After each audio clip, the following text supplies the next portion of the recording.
बिस्मिल्लाहिर्रहमानिर्रहीम, अस्सलाम वालेकुम। डियर स्टूडेंट, आज का जो हमारा टॉपिक है उसमें हमने स्मॉल इंटेस्टाइन जो डाइजेस्टिव सिस्टम या एलिमेंट्री कैनाल का अगला पार्ट है उसको हम डिस्कस करेंगे। अच्छा, अभी तक जो डाइजेस्टिव सिस्टम की सूरत हाल हम डिस्कस कर चुके हैं डाइजेशन के हवाले से। हमारी जो ओरल कैविटी है उसमें सिर्फ कार्बोहाइड्रेट डाइजेस्ट होते हैं, वो भी पॉलीसेकेराइड से डाइसेकेराइड, मोनोसेकेराइड अभी नहीं बने, यानी वहाँ पार्शियल डाइजेशन ऑफ कार्बोहाइड्रेट हुई। और वो एंजाइम जिसने ये काम किया उसका नाम है सिलिवरी अमाइलेज। फिर हम स्टोमिक में आए, फेरिंक्स में कोई डाइजेशन नहीं हुई जिसको हलक कहा जाता है। फिर खुराक की जो नाली है उसमें कोई डाइजेशन नहीं हुई। स्टोमिक में आ गए तो स्टोमिक में एक एंजाइम है जिसका नाम है पेप्सिन। वो पेप्सिनोजेन से एक्टिव होता है, पेप्सिनोजेन उसकी इनएक्टिव शक्ल है। और वो पेप्सिन एंजाइम क्या करते हैं, प्रोटीन को पॉलीपेप्टाइड में कन्वर्ट करते हैं। तो प्रोटीन से अमाइनो एसिड चूँकि नहीं बने, प्रोटीन से पॉलीपेप्टाइड की छोटी चेन्स बनी है, इस वजह से ये भी पार्शियल डाइजेशन है। तो अभी तक हमारे पास ओरल कैविटी में कार्बोहाइड्रेट पार्शियली डाइजेस्ट हुए और स्टोमिक के अंदर प्रोटीन पार्शियली डाइजेस्ट हुई हैं। क्लियर। अब आ जाते हैं हमारे पास स्मॉल इंटेस्टाइन। अच्छा, स्मॉल इंटेस्टाइन का बारे में हमने लास्ट लेक्चर में इसका इंट्रोडक्शन किया था कि ये वो पोर्शन है जिसने सारी डाइजेशन को कंप्लीट करना है, और ये वो पोर्शन है जिसने क्या करना है, एब्जॉर्प्शन भी करवानी है। एब्जॉर्प्शन का क्या मतलब है, ये मैंने बताया था कि एब्जॉर्प्शन का मतलब है कि चीज़ का डाइजेस्टिव सिस्टम से निकल के ब्लड में आना। अच्छा, स्मॉल इंटेस्टाइन के 3 पार्ट्स हैं जो आज हम डिस्कस करेंगे, उसमें क्या कुछ होता है उसको भी डिस्कस करेंगे। स्टोमिक के फ़ौरन बाद जो पार्ट आता है स्मॉल इंटेस्टाइन का, जैसे मैं कहता हूँ कि ये हमारे पास स्टोमिक है, ठीक है, और स्टोमिक के बाद जो डाइजेस्टिव सिस्टम का पार्ट आता है इसको डुडीनम कहा जाता है। लास्ट लेक्चर में हमने डिस्कस किया था जो स्मॉल इंटेस्टाइन वो 6 मीटर की होती है, 20-21 फुट बनता है ये। और उस 6 मीटर में से यानी 20-21 फुट में से सिर्फ 20 से 25 सेंटीमीटर ये इसका हिस्से में आता है, डुडीनम के हिस्से में आता है। और 20 से 25 सेंटीमीटर होता कितना, 1 फुट से भी कम। 1 फुट में 30 सेंटीमीटर होते हैं। यानी आप ये समझ लें कि ये स्मॉल इंटेस्टाइन का बहुत ही छोटा पार्ट है।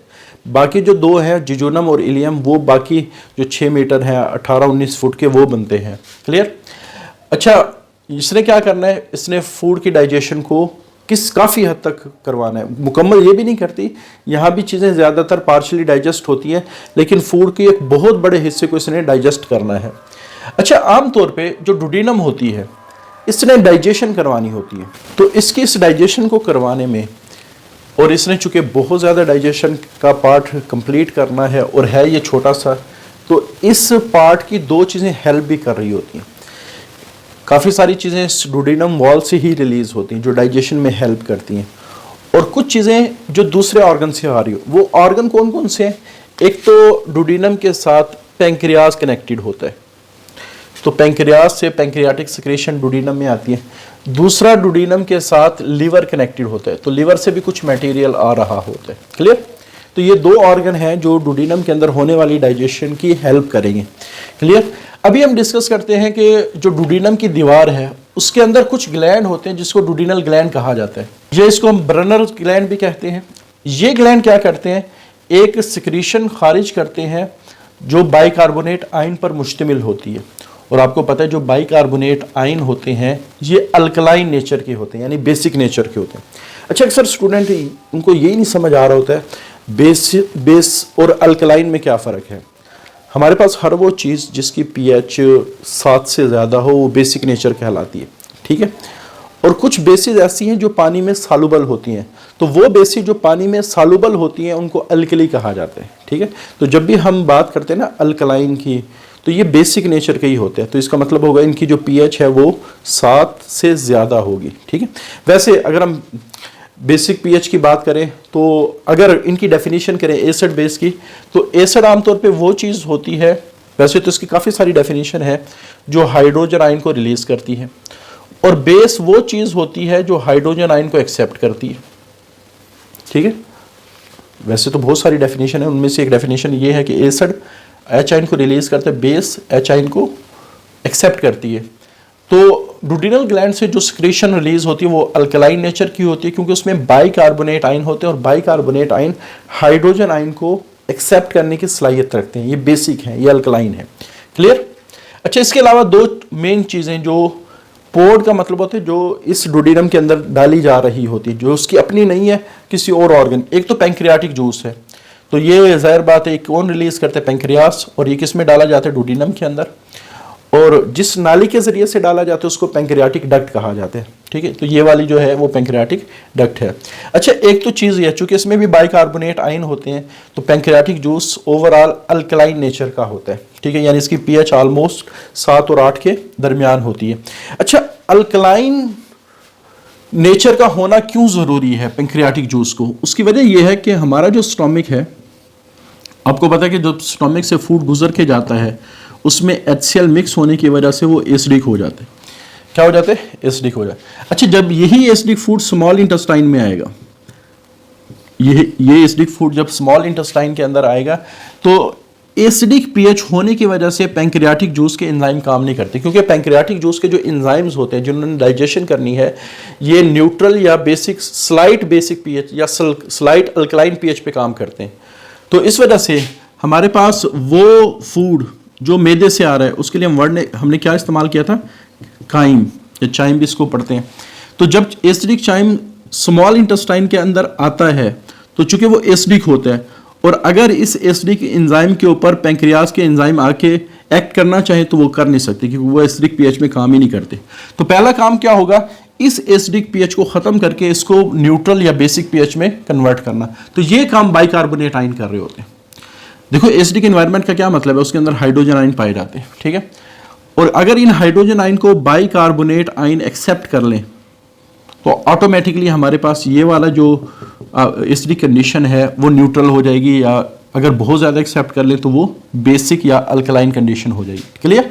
तो ओवरऑल जो हमारे पास ये जो बाइकार्बोनेट आयन है, इनका काम क्या है, to neutralise the acidity of chyme, कि काइम की एसिडिटी को न्यूट्रल करना या स्लाइटली अल्कलाइन करना। इसका फ़ायदा क्या होगा कि जो पैंक्रियाटिक जूस के एंजाइम है या जो डुओडेनम के अंदर जो एंजाइम काम कर रहे हैं वो सारे के सारे न्यूट्रल या स्लाइट बेसिक यानी 7 से 8 पीएच पे वो आमतौर पे अच्छा काम करते हैं। अब बात करते हैं उन एंजाइम की जो मौजूद हैं पैंक्रियाटिक जूस के अंदर। पैंक्रियाटिक जूस काफ़ी सारे एंजाइम रखता है। एक हमारे पास एंजाइम है पैंक्रियाटिक अमाइलेज। तो ये पॉलीसेकेराइड को माल्टोज में जो डाइसेकेराइड है,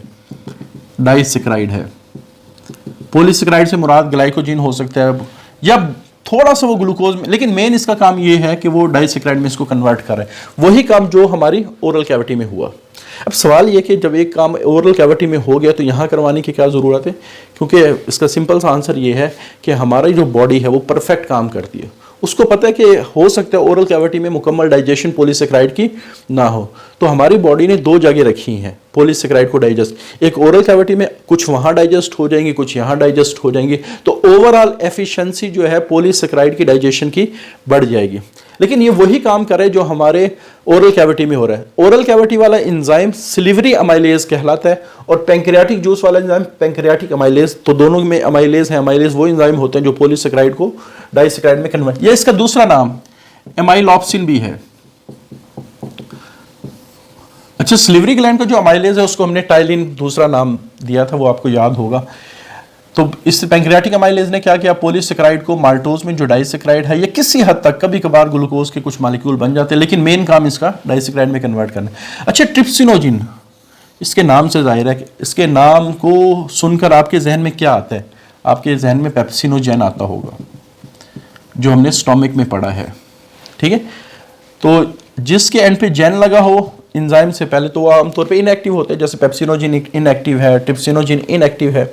और जाहिर बात है जब इन्होंने काम करना है तो इनको पहले एक्टिव होना पड़ता है। तो ये थोड़ा सा आप लोगों ने याद रखना है, क्योंकि पिछले आर्टिकल में हमने बड़ी डिटेल से डिस्कस किया था जो पेप्सिनोजिन पेप्सिन में कैसे कन्वर्ट होता है, HCl की वजह से। और जब पेप्सिन बन जाता है तो कुछ ये वाला पेप्सिन जो बन चुका है, एक्टिव हो चुका है, वो भी पेप्सिनोजिन को पेप्सिन में कन्वर्ट कर रहा होता है। तो 2 चीज़ें पेप्सिनोजिन को पेप्सिन में कन्वर्ट करती हैं, एक HCl और जो पेप्सिन बन चुका है वो भी एक्टिव करने में हेल्प करती हैं। अब क्वेश्चन आ जाता है कि ट्रिप्सिनोजिन कैसे एक्टिवेट होता है। तो यहाँ HCl वगैरह तो होता नहीं है, बल्कि एक हम डुओडेनम की दीवार से ही एक एंजाइम रिलीज होता है। ये कहाँ से होता है, from the wall of duodenum. ये क्या करते हैं, इस ट्रिप्सिनोजिन को ट्रिप्सिन में कन्वर्ट करते हैं। तो अगर क्वेश्चन आ जाए कि how pepsinogen and trypsinogen is activated in digestive system. तो दोनों डिफरेंट अंदाज में एक्टिव हो रहे हैं। क्लियर? अच्छा, जब ये एक्टिव होगा तो ये वही काम करेगा जो पेप्सिन ने किया, प्रोटीन को पॉलीपेप्टाइड में कन्वर्ट किया। यानी यहाँ भी वही लॉजिकल आंसर है कि जो प्रोटीन हमारे स्टोमिक में डाइजेस्ट नहीं हो पाती वो फिर आके स्मॉल इंटेस्टाइन में डाइजेस्ट हो। यानी आप ये समझ लें कि हमारा जो डाइजेस्टिव सिस्टम है हर मेन कंपोनेंट फूड के उसके लिए दो ऑप्शन दे रहा है। उसके लिए कौन से ऑप्शन दे रहा है? दो option, oral cavity, small intestine, carbohydrate के लिए, पॉलीसेकेराइड के लिए। इसी तरह प्रोटीन्स के लिए स्टोमिक और स्मॉल इंटेस्टाइन, ये दो ऑप्शन, डुडेनम। ठीक है। अच्छा, ये वाले जो दो एंजाइम है ये भी प्रोटीन डाइजेस्टिंग एंजाइम है। अगेन, कोई भी प्रोटीन डाइजेस्टिंग एंजाइम होते हैं वो हमेशा इनएक्टिव शक्ल में रिलीज होते हैं, लेकिन इसके बारे में आपको बुक में बताया नहीं गया, वैसे ध्यान में रखें। जैसे ट्रिप्सिनोजेन ये इनएक्टिव है, तो काइमेट्रिप्सिनोजेन ये इनएक्टिव शक्ल है। अच्छा, कार्बोक्सीपेप्टाइडेज ये एक्टिव है, लेकिन अगर इससे पहले प्रो लगा दें तो ये इनएक्टिव शक्ल बन जाती है। यानी आप ये समझ लें ट्रिप्सिनोजिन इससे पहले इसके बाद जैन लगा दें तो ये इनएक्टिव बन जाएगी, और अगर इससे पहले प्रो लगा दें तो ये। अच्छा, ये एक्टिव कैसे होते हैं? ये दोनों एंजाइम, ट्रिप्सिन इनको एक्टिव करता है। ठीक है, तो इस वजह से बाहर इनका काम भी क्या है? प्रोटीन को स्मॉल पॉलीपेप्टाइड में कन्वर्ट करना और किसी हद तक अमाइनो एसिड बनाना, लेकिन मेन काम इनका वही है कि प्रोटीन को स्मॉल पॉलीपेप्टाइड में कन्वर्ट करना। लेकिन अगर देखा जाए हमारा डाइजेस्टिव सिस्टम प्रोटीन को इतनी इंपॉर्टेंस क्यों दे रहा है? 4 एंजाइम अभी तक हम पढ़ चुके हैं। Pepsin protein digesting enzyme, trypsin protein digesting enzyme, chymotrypsin protein digesting enzyme, carboxypeptidase protein digesting. उसकी वजह यह है कि हमारे ऑर्गेनिक कंपाउंड जितने भी है ना, सबसे अहम जो हमारी बॉडी का सबसे अहम ऑर्गेनिक कंपाउंड है ना वो प्रोटीन है। इस वजह से जब खुराक के अंदर प्रोटीन आती है ना तो बॉडी उसको बहुत अच्छी तरह से डाइजेस्ट करती है ताकि प्रोटीन का थोड़ा सा हिस्सा भी ज़ाया ना हो। ठीक है, तो ये वो मालिक्यूल है जो बॉडी के लिए बहुत अहम है। अच्छा, इसी तरह अगर खुराक के अंदर कोई न्यूक्लिक एसिड वगैरह आ जाए, डीएनए, आरएनए, तो इसको एक एंजाइम है न्यूक्लियस, उसको न्यूक्लियोटाइड में कन्वर्ट करता है। लेकिन आमतौर पे ये हमारी एनर्जी का सोर्स नहीं है, इस वजह से जब हम डाइजेस्टिव सिस्टम की बात करते हैं तो इसके बारे में कम ही डिस्कस किया जाता है। पैंक्रियाटिक लाइपेज, अभी तक चाहे ओरल कैविटी हो चाहे स्टोमिक हो, कहीं भी लिपिड डाइजेस्ट नहीं हुए। ये पहली जगह है डुडेनम जहाँ लिपिड डाइजेस्ट होंगे। लिपिड जब डाइजेस्ट होते हैं तो दो मॉलिक्यूल बनते हैं, ग्लिसरॉल और फैटी एसिड। अच्छा, कार्बोहाइड्रेट में जो पॉलीसेकेराइड है ना, स्टेप बाय स्टेप डाइजेस्ट होते हैं। पहले डाइसेकेराइड बनते हैं, फिर आगे मोनोसेकेराइड बनेंगे, आगे जाके बनेंगे।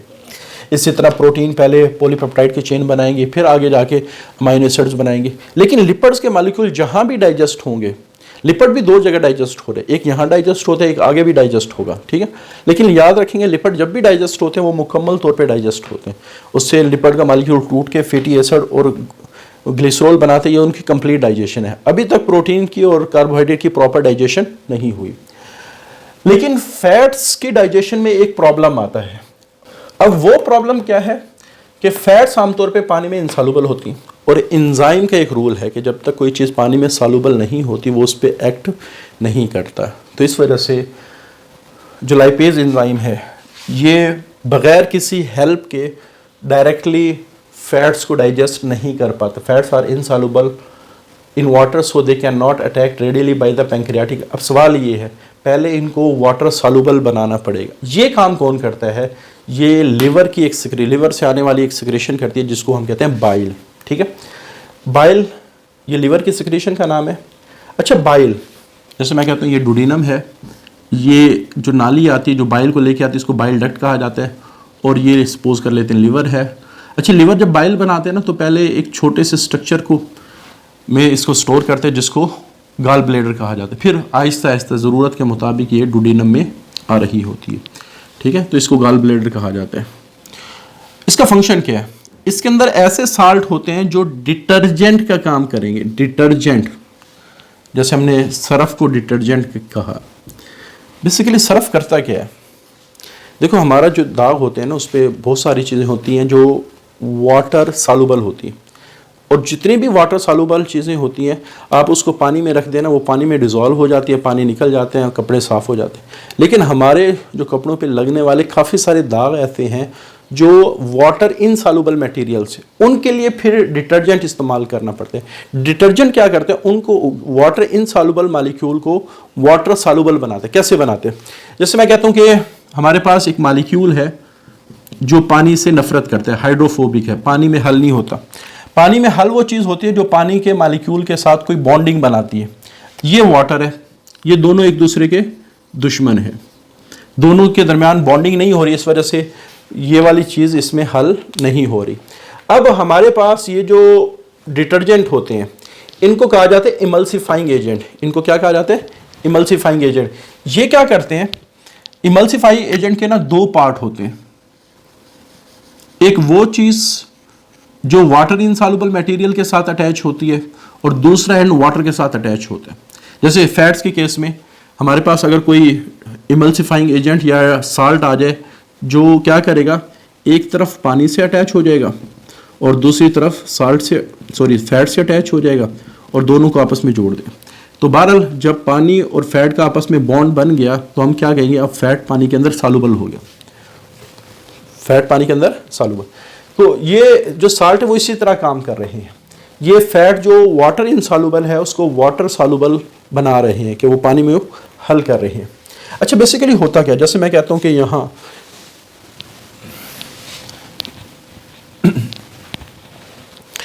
एक बड़ा मॉलिक्यूल फैट का है, ठीक है। अगर लाइपेज इस पर भी अटैक करना चाहे, इसको डाइजेस्ट करना चाहे, तो जाहिर बात है किसी भी एंजाइम के लिए बड़ा मॉलिक्यूल को डाइजेस्ट करना आसान नहीं होता, क्योंकि उसमें टाइम काफ़ी लगता है। उसमें क्या लगता है, कैसे टाइम लगता है, पहले वो बाहर की सरफेस को डाइजेस्ट करेंगे, फिर अंदर, फिर उससे अंदर, फिर उससे अंदर। अब ये वाले जो साल्ट जो लीवर के बाइल के अंदर मौजूद होते हैं, ये करते क्या है, ये इस मॉलिक्यूल के साथ आके अटैच हो जाते हैं, इस मॉलिक्यूल के साथ क्या हो जाते हैं, अटैच हो जाते हैं ऐसे, और दूसरी तरफ ये वाटर के साथ अटैच हो जाते हैं, ठीक है। और जब ये वाटर के साथ अटैच होंगे तो इस मॉलिक्यूल के ना छोटे छोटे टुकड़े हो जाएंगे,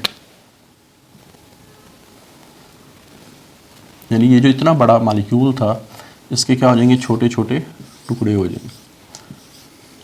अच्छा, जो ही टुकड़े होते हैं तो इनकी सरफेस पे मज़ीद ये साल्ट अटैच हो जाते हैं और पानी के मॉलिक्यूल इनको घेर लेते हैं, ठीक है। अगर सपोज ये वाले मॉलिक्यूल ना होते, अगर किसी वजह से ये अलहदा भी होते ना, पानी में जो ही जाते, पानी में ये फिर इकट्ठे हो जाते। पानी में क्या होता है, क्योंकि पानी के मॉलिक्यूल से ये नफरत करते हैं और उस वजह से ये सारे के सारे ना फिर इकट्ठे हो जाते, एक ही जगह चले जाते, तो दोबारा पानी के अंदर एक बड़ा सा मॉलिक्यूल फैट्स का बन जाएगा। लेकिन अब क्या हुआ कि इस एजेंट की वजह से ये अलहदा होंगे और इनके दरमियान चूँकि पानी आ जाएगा और इस वजह से ये इकट्ठे भी नहीं होंगे। तो इमल्सिफाइंग एजेंट के यहाँ 3-4 काम है। एक तो ये फैट के मॉलिक्यूल को वाटर के साथ इंटरेक्ट करवाता है, जिसकी वजह से ये वाटर सॉल्युबल हो जाते हैं, और जब ये वाटर सॉल्युबल होगा लाइपेज एंजाइम इसको बड़ी अच्छी तरह से डाइजेस्ट कर सकते हैं। दूसरी चीज़, ये फैट के ग्लोब्यूल्स को छोटे छोटे ग्लोब्यूल्स में कन्वर्ट कर रहे हैं। तीसरी चीज़, ये वाटर के इन ग्लोब्यूल को अलग-अलग भी रखता है, अलग, इनको इकट्ठा नहीं होने देता। अच्छा, जब ये पार्टिकल छोटे छोटे रहेंगे तो अब एंजाइम के लिए आसान है कि उसको डाइजेस्ट, क्योंकि बड़े मॉलिक्यूल में क्या होता है, पहले डाइजेशन बाहर की तरफ होती है, फिर अंदर की तरफ होती है। लेकिन अगर हम इसी पार्टिकल को 2 हिस्सों में डिवाइड करें तो अब अंदर की सरफेस पे भी डाइजेशन होना शुरू हो जाती है।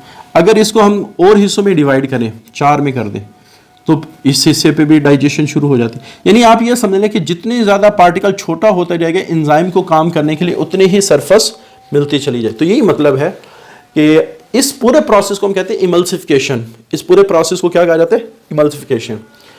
तो फंक्शन की अगर हम बात करें तो बाइल के अंदर वो साल्ट होते हैं जो डिटर्जेंट या इमल्सिफाइंग एजेंट का काम करते हैं। इन्होंने इमल्सिफाई करना है फैट्स। फैट्स की इमल्सिफिकेशन का मतलब क्या है, एक तो उनको स्मॉलर ड्रॉपलेट में कन्वर्ट करना, दूसरा फिर उनको सेपरेट रखना। उनको क्या रखना, सेपरेट रखना। और पानी के अंदर ये जो छोटे छोटे मॉलिक्यूल फिर रहे हैं, इस कॉम्बिनेशन को इमल्शन कहा जाता है। 2 टर्म इस्तेमाल होती है, एक को हम कहते हैं डिस्पर्शन, एक को हम कहते हैं सस्पेंशन, और एक को हम कहते हैं इमल्शन। दोनों में क्या फर्क है, इसमें क्या होता है, जो सॉल्वेंट होता है लिक्विड, उसमें छोटे छोटे सॉलिड के पार्टिकल फिर रहे होते हैं।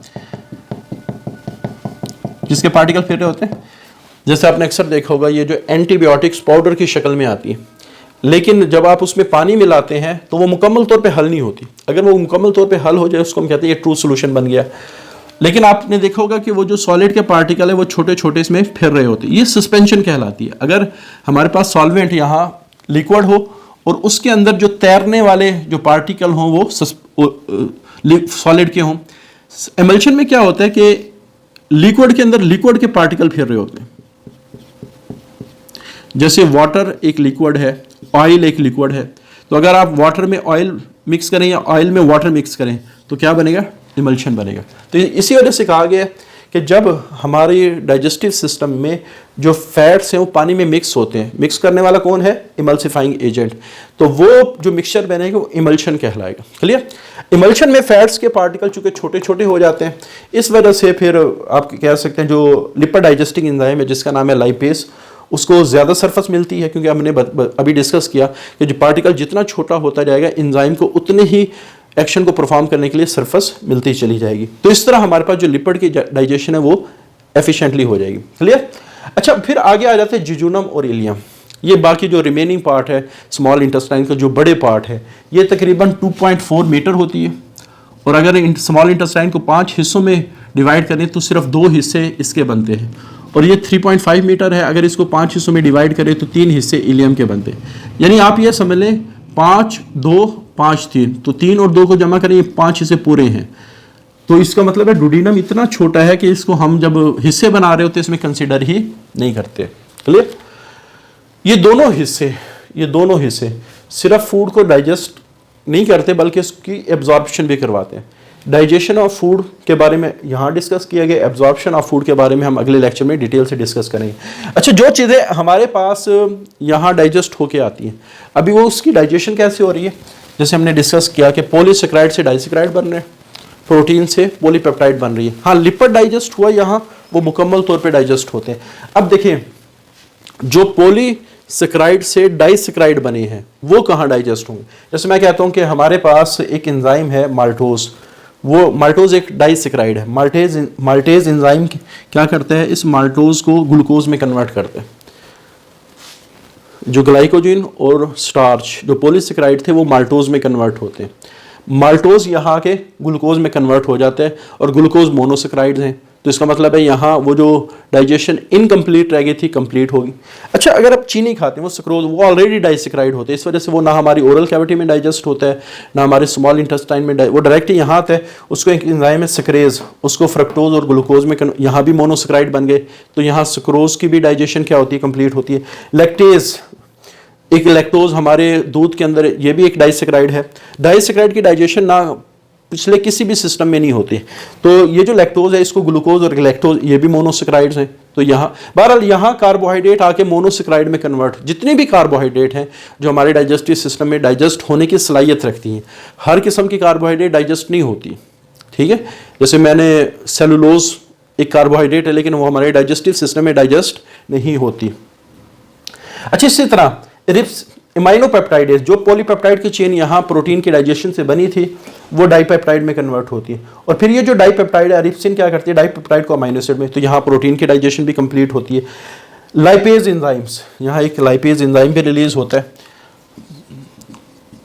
तो लाइपेज एंजाइम जो हमारे पास लिपिड यहाँ बच गए थे वो लाइपेज एंजाइम उन बचे हुए लिपिड को डाइजेस्ट, लेकिन मैंने कहा था ना कि लिपिड जब भी डाइजेस्ट होते हैं वो मुकम्मल तौर पर ही डाइजेस्ट होते हैं।